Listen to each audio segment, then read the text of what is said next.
Hey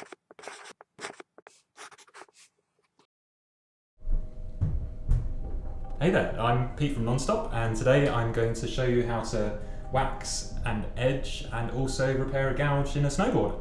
I'm going to go through all the bits of kit in a sec, but to kind of make this one interesting, this is a Liptech board with magnet traction, so we'll need a slightly different bit of kit for the edges there.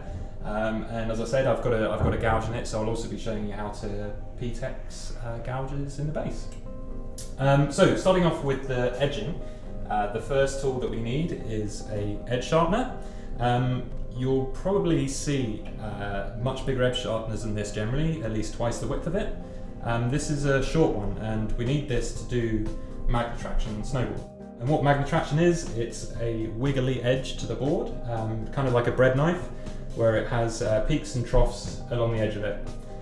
If you were to use a larger edge sharpener, it would only sharpen the top bits, but it wouldn't actually get down into the valleys. So with something this kind of size, it's going to sharpen the edge all the way along. So ideally you'll have a bench like this where you can stand the board up, but quite often I find myself kind of sharpen the edges with the board going down towards the ground. To set up your edge sharpener, generally you'll see there's a 90-degree side, and quite often there'll be an 88-degree side. If you stick to generally for regular riding, stick to the 90-degree side. It's the 88-degree side will generally be a little bit more aggressive. So stick to 90 degrees. You'll also see on the file itself, there's normally a little arrow on it. That's the direction that the file needs to be filing in. So this one, you can see there's an arrow pointing in this direction. So you need to be filing this way. If you file it that way, it's not going to do anything. So the best rule of thumb is to go from the nose of the board to the tail of the board.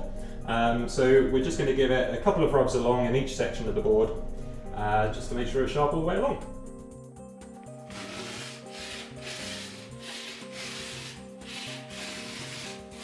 So you should only really sharpen up until this point here, where the side cup ends. Don't sharpen beyond that point.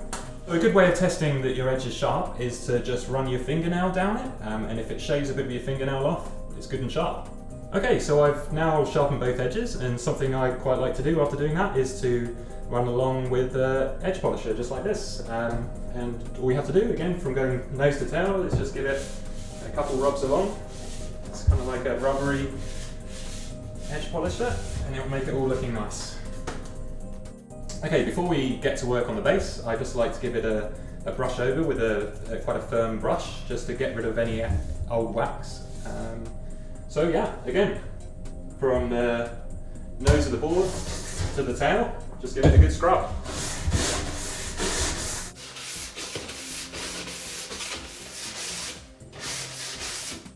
Okay, so I've discovered a bit of a gouge in the base here.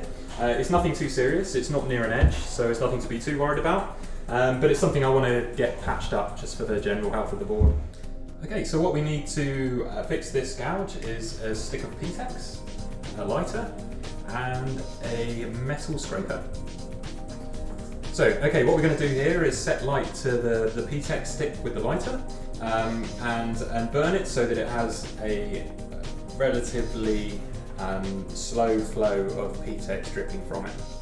We'll start off by dripping it onto the metal file, and then when it's at the stage that we feel it's ready to go, we'll move it onto the gouge and start dripping it along the length of the gouge. Okay, now that the hole's nicely filled in, we've just got to leave it for a while just to cool down and set before we scrape it off and make it flat again. Okay, so it's nice and cold to touch now. We've left it a good 5 minutes, so we should be ready to scrape it back off again now.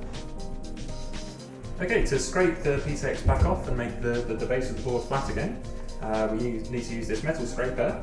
And what you want to do is keep the metal scraper flat to the board at about a 20-degree angle, and then just scrape into the Tex and scrape all of the excess off the top.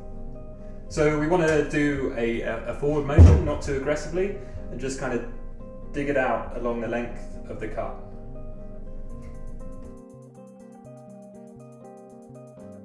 Okay, my base is ready to go. I've filled my gouge and I've brushed away any excess dust, so we're ready to put some wax on the base. So to do this, we need an iron and we need a block of wax. And what we're going to do is we're going to rub the block of wax on the iron and take a path around the board to give it a good covering of drips of wax. Generally what I like to do is to do a circle around the edge of the board first. The reason I do that is because generally the edges of the board are a little bit drier, a little bit thirstier for wax. So I make sure that I give that a good covering first. Once I've been all the way around the edge, I generally just put a bit of a wiggle through the middle of the board, and then just one down the length just to fill any gaps that it looks like there may be between the dots of wax. Cool, okay, so now I've got the wax on the board, I need to spread it around into all the areas just to make sure it's got a covering over the whole entire surface of the board. I don't want to heat up the board too much because that can damage it. So as I'm going along, I'm going to keep my hand on the underside of the board where I'm ironing, and if I feel that it's getting a little bit too warm, then I'm going to move on to the next patch. But generally, I want to keep the iron moving in a relatively smooth fashion, so as not to leave too much heat in one place at one time. Okay, I'm just going to check over this now just to make sure that it's got a good covering of wax all the way over it. Generally how I like to do this is to kind of hold it up to the light and move it around in the light, and you'll see the texture of the wax, and you'll also see the bits in between that maybe aren't waxed. So if you do need to go over it again with the iron, then you'll be able to do that hopefully by spotting bits that aren't done. But to me this looks like it's got a good covering, so we can leave it for 5 minutes or so to set before we scrape it back off again.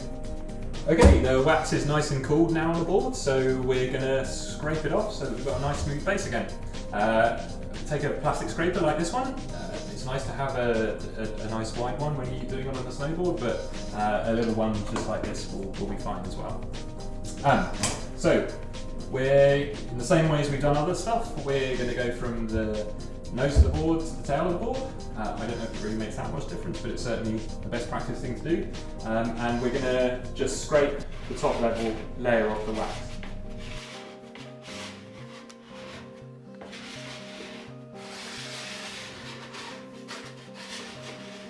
I've scraped the base now, and I'm pretty satisfied that most of the excess wax has come off. One last thing I like to do is to just scrape around the edges of the board.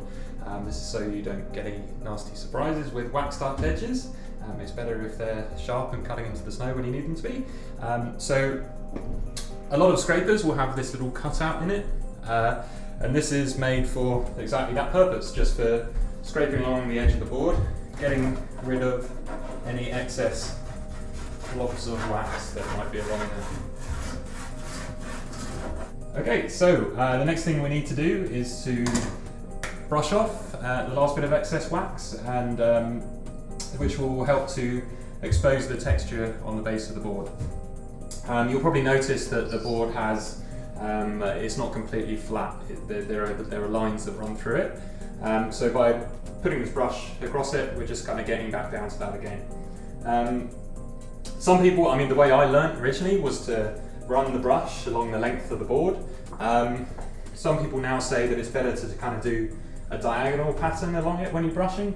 To be honest, I don't think it makes a massive amount of difference. I'm going to go diagonal, but feel free to experiment and see what works best for you. So, okay, there it is. I'm pretty satisfied with that. It's kind of looking shiny on the base, a bit like a vinyl record, and I reckon that's about ready to go and hit the slopes feeling fresh. So there you go. That's how to edge a board, fill in gouges, and wax it.